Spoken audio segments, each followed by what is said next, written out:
حضور علیہ الصلوۃ والسلام نے فرمایا کہ میں نے کچھ لوگوں کو دیکھا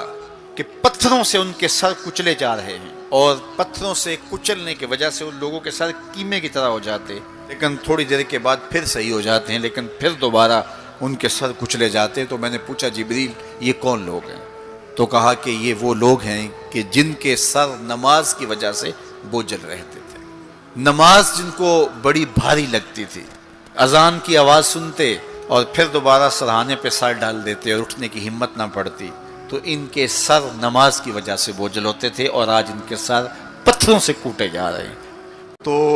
آپ سب اور میں غور کریں کہ ہماری زندگی میں کہیں نماز سے کوتاہی تو نہیں ہے،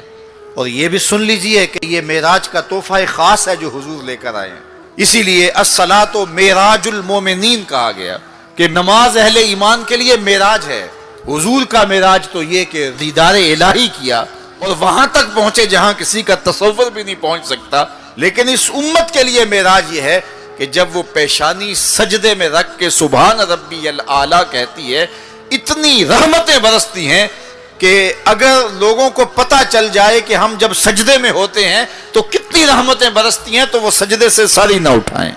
اس لیے اس امت کا معراج یہ ہے کہ یہ 5 گانا نماز شعار زندگی بنا لے، کبھی بھی نماز قضا نہ ہونے دے۔